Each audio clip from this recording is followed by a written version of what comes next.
सो है हेलो साथियों, नमस्कार। स्वागत है आप सभी का। कैसे हैं आप सभी? और चलिए शुरू करते हैं। काफ़ी टाइम से क्लासेस नहीं हो पाई थी कुछ कारणों की वजह से, तो इसको आज से रिस्टार्ट किया जा रहा है। और बने रहिए हमारे साथ और चैनल पे बने रहने के लिए धन्यवाद। चलिए शुरू करते हैं आज की क्लास। तो आज की क्लास के अंदर हम जो प्रीवियस क्लास के अंदर अपने छोड़ा था जनरल जो साइंस एमसीक्यू सीरीज चल रही थी अपने, उसके अंदर अपन जो है डिजीज के बारे में बात कर रहे थे, रोग के बारे में। तो उसके अंदर अपन जो है यहाँ तक पहुंच चुके थे डेंगू रोग के अंदर। डेंगू रोग का जो रोगजनक है वो कौन है? मच्छर है। ठीक है, रेट के अंदर लेवल 2 के अंदर पूछा गया है ये, और आरएस3 के अंदर भी आ चुका है क्वेश्चन। डिटेल्स के अंदर हम देख रहे हैं डेंगू ज्वर या हड्डी तोड़ बुखार होता है। ठीक है, एक सौ बोलते रहे डेंगू ज्वर या फिर हड्डी तोड़ बुखार। डेंगू एक विषाणु जनित क्या है? रोग है, और जो मादा मच्छर जो है एडिस एजिप्टाई से संवहित होता है। डेंगू विषाणु फ्लेवी वायरस के संक्रमण से होता है। कौन से वायरस के संक्रमण से होता है? फ्लेवी वायरस के। और जब एडिस मच्छर एक संक्रमित व्यक्ति को काटकर किसी अन्य स्वस्थ व्यक्ति को काटता है तो इस रोग का संक्रमण होता है। एक समझ लीजिए कोई मरीज व्यक्ति है, उसको जब ये मच्छर काटेगा उसके बाद में कोई स्वस्थ व्यक्ति है तो उसके शरीर में जैसे ही ये मच्छर काटेगा तो वो क्या होगा? संक्रमण हो जाएगा एक तरह से। तो ये मच्छर होता है एडिस एजिप्टाई जो है मच्छर के द्वारा, मादा मच्छर है ये, और व्यक्ति डेंगू से संक्रमित हो जाता है। और ज्वर के जो है दो प्रकार है। डेंगू ज्वर के लक्षण के अंदर देखो, अकस्मात जो है एकदम से जो है हाई टेम्परेचर पर बुखार हो जाता है 104 से 105 डिग्री फ़ारेनहाइट, जो 4-5 दिन तक जो है बना रहता है। उबका आना, उल्टी आना, ऐसी जैसे शिकायतें दर्द होती है। उसके अंदर तेज सिर दर्द, जोड़ों व मांसपेशियों के अंदर दर्द और शरीर में दर्द रहता है। थकान वगैरह थकावट वैसी रहती है।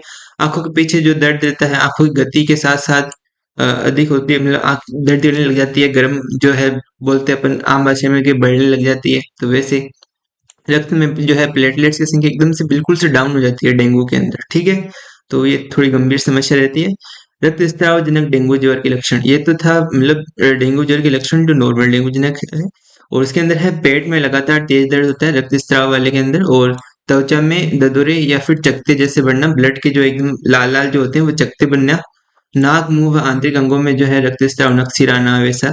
रक्त व बिना रक्त की उल्टियाँ, मतलब उल्टी के साथ खून आना। और पीली ठंडी त्वचा, कमजोर होना, एकदम शुष्क बेजान जो है पीली त्वचा का पड़ना। अधिक प्यास लगना, मुंह बार बार सूखना, होठ सूखना, मुंह इधर से कट मतलब सूखने से खिंचाव लगता है, तो वैसा कुछ इसके जो है लक्षण रहता है। डेंगू का उपचार जो है पीड़ित व्यक्ति का आराम करना चाहिए। भाई आराम तो कोई सा भी डिजीज हो जिसके अंदर जो डॉक्टर से पहले यही बोलते हैं आराम करना। उसके बाद में बड़ी मात्रा में तरल पदार्थ पीने चाहिए। ठीक है, इसके लिए जूस वगैरह है वो यूज में लेना चाहिए। डेंगू का उपचार टॉर्निक टेस्ट के माध्यम से किया जाता है। मच्छर प्रतिरक्षकों का प्रयोग करें और अपने शरीर को ढक कर रखे। मच्छर के प्रतिरक्षकों का मतलब क्या है? वो जैसे अपने वो बैडमिंटन टाइप से आता है उनका यूज करें, मच्छरदानी आता है उनका यूज करें, तो इनके लिए जो है वो कामगार है। उसके बाद में बात करें नेक्स्ट क्वेश्चन की, किस रोग के कारण रक्त में प्लेटलेट्स की संख्या जो है उसके अंदर जो है कमी आ जाती है? तो वो है अपने डेंगू रोग है। इसके अंदर अपन ने देखा था अभी कि प्लेटलेट्स की जो संख्या है उसके अंदर जो है कमी आ जाती है। कौन सा रोग है? वो डेंगू रोग है। तो अपन जो है इसके अंदर ऑप्शन नंबर 4 करेक्ट होगा। नेक्स्ट जो अपने पास है, निम्नलिखित में से कौन सी बीमारी वायरस द्वारा होती है? वायरस द्वारा जो होती है बीमारी उसका नाम है डेंगू बुखार। वायरस जनित जो है रोग है हैजा, एक तो वायरस से होता है और एक जीवाणु जनित होता है। ये दाद हैजा ये जीवाणु जनित टाइफाइड। वायरस जनित रोग, वायरस जो जनित रोग है वो रेबीज है। इनमें रेबीज रोग पागल कुत्ते के काटने से होता है। ठीक है, रेबीज रोग का डायरेक्ट कनेक्शन किससे है? कुत्ते से। ठीक है, जिसके लार में लाइसा क्या है? लार के अंदर जो है लाइसा जो है होता है। जैसे अपने लार के अंदर कौन सा होता है? सलाइवा बोलते हैं अपने लार को। एंजाइम पाए जाते हैं खूब सारे, तो इसके अंदर भी जो लाइसा वायरस होता है टाइप 1 का, जो कुत्ते के काटने पर जो है लार के साथ मनुष्य के रुधिर में पहुंच जाता है। ये एक घातक विषाणु है जन्य रोग है। रेबीज क्या है? घातक विषाणु जन्य रोग है जो एक केंद्रीय तंत्रिका तंत्र को जो है प्रभावित करता है। केंद्रीय तंत्रिका तंत्र को प्रभावित करता है तो जो है ह्यूमन अपना जो है संतुलन खो बैठता है। इसे हाइड्रोफीविया भी बोलते हैं। हाइड्रोफीविया अगर पूछा जाए आपसे किसे बोलते हैं, तो जो है केंद्रीय तंत्रिका तंत्र जो प्रभावित होता है उसे हाइड्रोफीविया बोलते हैं। किसके काटने से? कुत्ते के काटने से, पागल कुत्ते के काटने से। लाइसा वायरस जो टाइप 1 होता है, और रोग का नाम है अपने रेबीज। वायरस जनित बीमारियों के लिए दुनिया का पहला टीका जो है रेबीज का जो है लुईस पास्चर ने 6 जुलाई 1985 में विकसित किया। अतः इन्हें फादर ऑफ माइक्रोबायोलॉजी कहा जाता है। फादर ऑफ माइक्रोबायोलॉजी पूछा जाए तो कौन है? अपने लुईस पास्चर है। क्यों है? क्योंकि इन्होंने जो है दुनिया का पहला टीका बनाया था रेबीज के लिए। ठीक है, ये अपन को पता है। नेक्स्ट अपने पास है रेबीज अलर्ट। अलर्ट किसके द्वारा होता है? जो है अपने विषाणु के द्वारा होता है। अभी देखा था वायरस जनित रोग है जो अपने रेबीज है। नेक्स्ट जो अपने पास है एमसीक्यू, उसके बारे में अपन चर्चा करने जा रहे हैं। जो है कालाजार किससे संचालित होता है? कालाजार तो सिकता मक्खी है, उसके द्वारा जो है कालाजार संचालित होता है। तो अपन को ये नेम याद रखना है। देखते हैं डिटेल्स के अंदर। कालाजार सिकता मक्खी जो है सैंडरी फ्लाई से संचालित होता है। कालाजार का सबसे ज्यादा असर जो है पीलिया, लीवर और मेरुज्जू पर पड़ता है। पीलिया और लीवर जो है अपने इंटेस्टाइन अंदर के पार्ट्स है, और मेरुज्जू भी है अपने जो है बोन्स से जुड़ा हुआ पार्ट है अपने पीछे। और वायरस जनित संक्रामक रोग है वो कौन सा है? निम्न में से पता करना है। तो खसरा जो है वायरस जनित संक्रामक रोग है, और हैजा, शे और जो है मोतीझरा, टाइफाइड जिसे हम बोलते हैं, वो अपने है विषाणु जनित रोग, सॉरी जीवाणु जनित। और जो है खसरा है वो विषाणु जनित है। वायरस और विषाणु सेम है। व्याख्या: वायरस रोग उत्पन्न करने वाले अति सूक्ष्म परजीवी परजीवी जो होते हैं दूसरे के ऊपर निर्भर रहते हैं। खसरा वायरस जनित रोग है। ठीक है, किससे? विषाणु जनित रोग है जो बच्चों में नाक से निकलने वाले म्यूकस व श्रावण से जो है फैलता है। H1N1 वायरस किस बीमारी से संबंधित है? तो स्वाइन फ्लू से जो है संबंधित है H1N1। स्वाइन फ्लू कोरोना से पहले अगर मास्क लगाया तो किसके लिए लगाया था? स्वाइन फ्लू के लिए लगाया था। स्वाइन फ्लू का H1N1 नाम से भी जो है जाना जाता है। इस वायरल बीमारी का जनक जो है सुअर का माना जाता था मुख्य कारण, और इसलिए इसका सुअर फ्लू भी बोलते हैं। और यह एक जो है वायरल बीमारी है जो एक दूसरे के जो है संक्रमण से फैलती थी। इस कारण जो अपन मास्क का जो है प्रयोग अधिक मात्रा में किया जा रहा था उस समय।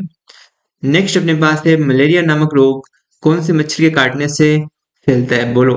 तो मादा मच्छर था, अभी बात की थी एनीफिलेज जो है उनके द्वारा।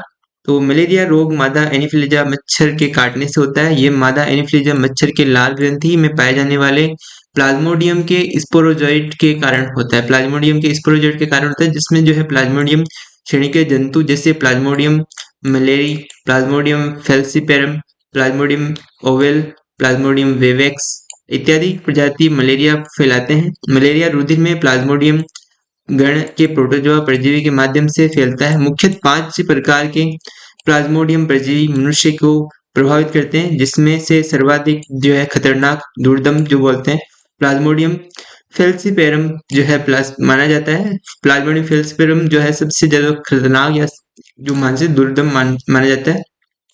प्लाज्मोडियम मलेरिया एक प्रकार का जो है प्रोटोजोआ जो दूसरे पर निर्भर करते हैं, जो बाइनल मलेरिया के लिए जो है जिम्मेदार है। ठीक है, नेक्स्ट अपने पास है प्लाज्मोडियम परजीवी का वाहक है। वाहक अभी देखा था मादा एनीफिलीजा जो मच्छर है वो है, तो मच्छर हो जाएगा। नेक्स्ट अपने पास है मलेरिया का वाहक परपोषक, जो अभी बात की थी अपने, परपोषक को प्रोटोजोआ बोलते हैं, परजीवी बोलते हैं।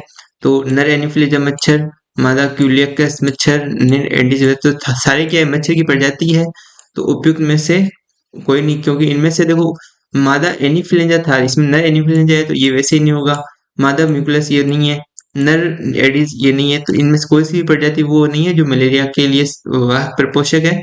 मलेरिया के वाहक प्रपोषक कौन सा है? मादा एनीफिलीजा मच्छर। ठीक है, निम्नलिखित में से किस रोग में रोगकारक एक प्रोटोजोआ है? प्रोटोजोआ रोगकारक किसके अंदर है? मलेरिया के अंदर है, अभी बात की थी अपन ने। दुर्दम जो है मेलिग्नेंट मलेरिया होता है वो होता है प्लाज्मोडियम फेल्सीफेरम, अभी देखा था अपने डिटेल्स के अंदर पिछले क्वेश्चन में। ठीक है, नेम याद रखना है आपको। कुनेन जो है मलेरिया कुनेन जो के लिए एक प्रमुख औषधि वह प्राप्त करता है, आवर्तविजी पादप से जो है प्राप्त करता है कुनेन जो मलेरिया के लिए। नेक्स्ट जो है अपनी एमसीक्यू है उसके ऊपर हम बात कर रहे हैं।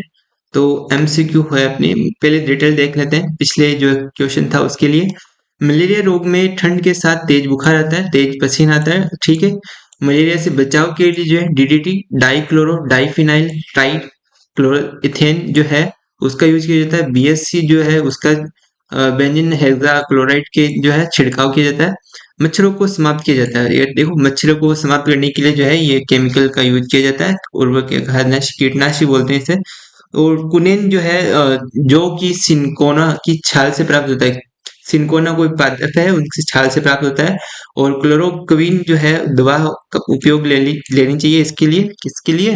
अपने मलेरिया के लिए, ठीक है। और गेम्बूसिया फिश को तालाबों में छोड़ने से मच्छरों को नियंत्रित करने में मदद मिलेगी। गेम्बूसिया फिश जो होती है वो तालाबों के अंदर जो है गंदगी वगैरह को दूर कर देती है, मतलब प्योरिटी का काम करती है। इस कारण जो है मच्छर वहां पे नहीं होते। आपको पता है मच्छर जो है गंदगी के अंदर, गंदे पानी के अंदर, कीचड़ के अंदर वहां पे पनपते हैं। वो वहां पे अपने लार्वा विकसित करते हैं, अंडे देते हैं। तो उधर अगर गंदगी नहीं रहेगी तो मच्छर कहाँ से विकसित होंगे? तो ये है जो मच्छी है गेम्बोसिया फिश, ये तालाबों के अंदर छोड़ने से मच्छरों के अंदर जो नियंत्रण में मदद मिलती है। नेक्स्ट अपने पास है क्वेश्चन, मलेरिया नियंत्रण में उपयोगी उपयोगी जो मछली है वो कौन सी है? तो अभी अपने बात की थी गेम्बोसिया, ठीक है, एक तो ये हो गई। और अपने पास है ट्राउट। ट्राउट एक नाम अलग से है, तो ये को नोट कर लेना आप। ट्राउट भी है, गेम्बोसिया भी है। नेक्स्ट अपने पास है मलेरिया बुखार का लक्षण नहीं है। अभी अपने बात की थी तेज बुखार आना है, ठंड लगना है, अत्यधिक पसीना आना है, सारा है। लेकिन लकवा आना तो एक जो है तंत्रिका तंत्र से जुड़ा हुआ जो है बीमारी हो गई, न्यूरल सिस्टम से, तो लकवा नहीं होगा इसका। ऑप्शन नंबर फोर्थ, ये अपन को ध्यान रखना एग्जाम के अंदर नहीं वाले ऐसे क्वेश्चन तो उनको मार्क कर लेना है अलग से ही, और उसके बाद में सही से उत्तर देना है। सिनकोना से प्राप्त मलेरिया की दवा का नाम बताइए। सिनकोना से प्राप्त जो है छाल से प्राप्त होता है एक पादप है सिनकोना, तो उसका दवा का नाम है कुनेन, ठीक है। सीटी 2023 के अंदर आ चुका है। मलेरिया परजीवी के जीवन चक्र में विभिन्न चरणों का सही क्रम क्या है? तो देखिए विभिन्न चरणों का सही क्रम है ऑप्शन नंबर 2 अपने पास, जाइगोट, ओकाइडनीट, उसे स्पेरोजाइट, ठीक है।